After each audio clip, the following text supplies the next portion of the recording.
Sir exam cycle గుర్తుకి వచ్చేసి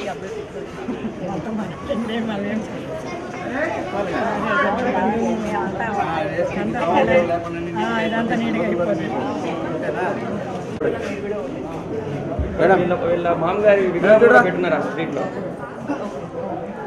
అందరికీ నమస్కారం అండి. నేను మాజీ మంత్రి నారాయణ గారి కూతురునండి. మా నాన్నగారు 2014 నుంచి 2019 వరకు మినిస్టర్గా చేశారండి. నారాయణ గారు ఎంతో అభివృద్ధి చేశారు. మా నాన్నగారు పుట్టి పెరిగింది ఒక గుడిసెలో. సో ఇప్పుడు ఎవరైతే గుడిసెలో నివసిస్తున్నారో ప్రతి ఒక్కరూ ఎలా ఉంటారు, ఏ కష్టాలు పడుతున్నారో చాలా క్లియర్గా తెలుసు. నేను డోర్ టు డోర్ క్యాంపెయినింగ్ చేస్తూ మా నాన్నగారికి సపోర్ట్ చేస్తున్నప్పుడు ప్రజల కష్టాలు తెలుసుకుంటున్నానండి. ఆ కష్టాల్లో పేద ప్రజలు ఒకటి చెప్తున్నారు, మురిక్కాలో నుంచి డైరెక్ట్గా వాటర్ గుడిసెలోకి వచ్చేస్తుంది, నివసించడానికి చాలా కష్టంగా ఉందని. అది నిజమండి. మా నాన్నగారు కూడా ఇలాగే ఉన్నారు చిన్నప్పుడు.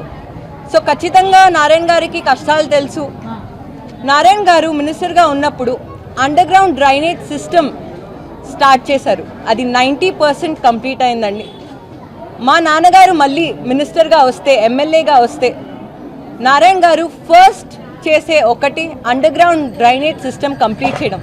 ఎందుకంటే నెల్లూరులో చాలా దోమలు ఉన్నాయండి. ఆ దోమల్ని అరికట్టాలంటే ఖచ్చితంగా under ground drainage system establish చేసి మురికి నీళ్ళు అక్కడికి వెళ్ళిపోతే దోమల ఫ్రీ సిటీగా డెవలప్ అవుతుంది.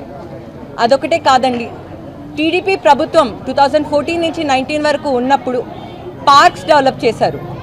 చిన్నపిల్లలు ఆడుకోవడానికి, అదేవిధంగా పెద్దవాళ్ళు కూడా హ్యాపీగా తిరగడానికి, వాకింగ్ చేయడానికి పార్క్స్ అనేది చాలా బాగా అప్గ్రేడ్ చేసి ఎస్టాబ్లిష్ చేశారండి.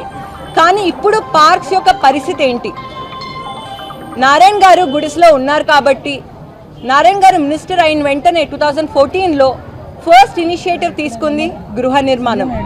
47,000 హౌసెస్ 8 monthsలో పూర్తి చేశారండి. అది మామూలు విషయం కాదు. మా నాన్నగారికి ఆ కష్టాలు తెలుసు కాబట్టి, అక్కడి నుంచి వచ్చారు కాబట్టి ప్రతి ఒక్క పేద కుటుంబం నుంచి వచ్చిన వాళ్ళు కష్టాలు పడకూడదు. ప్రతి ఒక్కరికి ఒక హౌస్ ఉండాలి. హౌస్ అన్నది బేసిక్ ఎసెన్షియల్, బేసిక్ రైట్ అనుకొని గృహ నిర్మాణం చేశారు. కానీ వైసీపీ వాళ్ళు వచ్చి అది కూడా ఆపేశారు. ఇప్పటిదాకా ఆ 47,000 హౌసెస్లో ఒక్క హౌస్ కూడా ఇవ్వలేదండి. అదొకటే కాదండి, మీరు విద్యారంగమే తీసుకుంటే గవర్నమెంట్ స్కూల్స్ని ఫస్ట్ టైం ఇంగ్లీష్ మీడియంగా మార్చారు. అది ఎంత కష్టమో మీ అందరికీ తెలుసు. ప్రతి ఒక్క విద్యార్థుడు ఇంగ్లీష్ మీడియంలో చదవాలి, తెలుగు మీడియం కాదు. ఎంతో అభివృద్ధి చెందుతారు.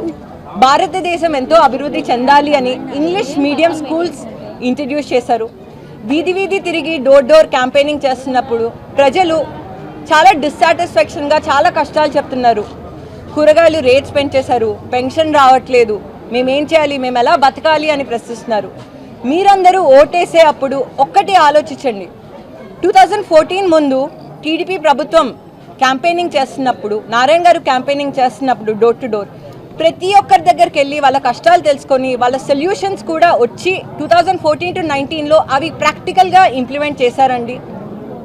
అండ్ అదేవిధంగా ఇప్పుడు కూడా మా నాన్నగారు పోటీ చేస్తున్నప్పుడు ప్రతి ఒక్క డోర్ టు డోర్ వెళ్ళి నెల్లూరు సిటీలో ప్రజల కష్టాలు తెలుసుకొని మినిస్టర్గా వస్తే డెఫినెట్గా అండర్ గ్రౌండ్ డ్రైనేజ్ సిస్టమ్ ఒకటి, పార్క్స్ ఇంకా బాగా ఎస్టాబ్లిష్ చేసి నెల్లూరుని ఒక పూర్తి మెట్రోపాలిటన్ సిటీగా ఎస్టాబ్లిష్ చేస్తారండి. మీరు ఓటేసే ముందు ఒక్కసారి ఆలోచించి ఒక్కసారి ఓటేయండి. అభివృద్ధికి ఓటేద్దాం, సైకిల్ గుర్తుకి ఓటేయండి, టీడీపీని గెలిపిద్దాం, మా నాన్నగారిని గెలిపిద్దాం.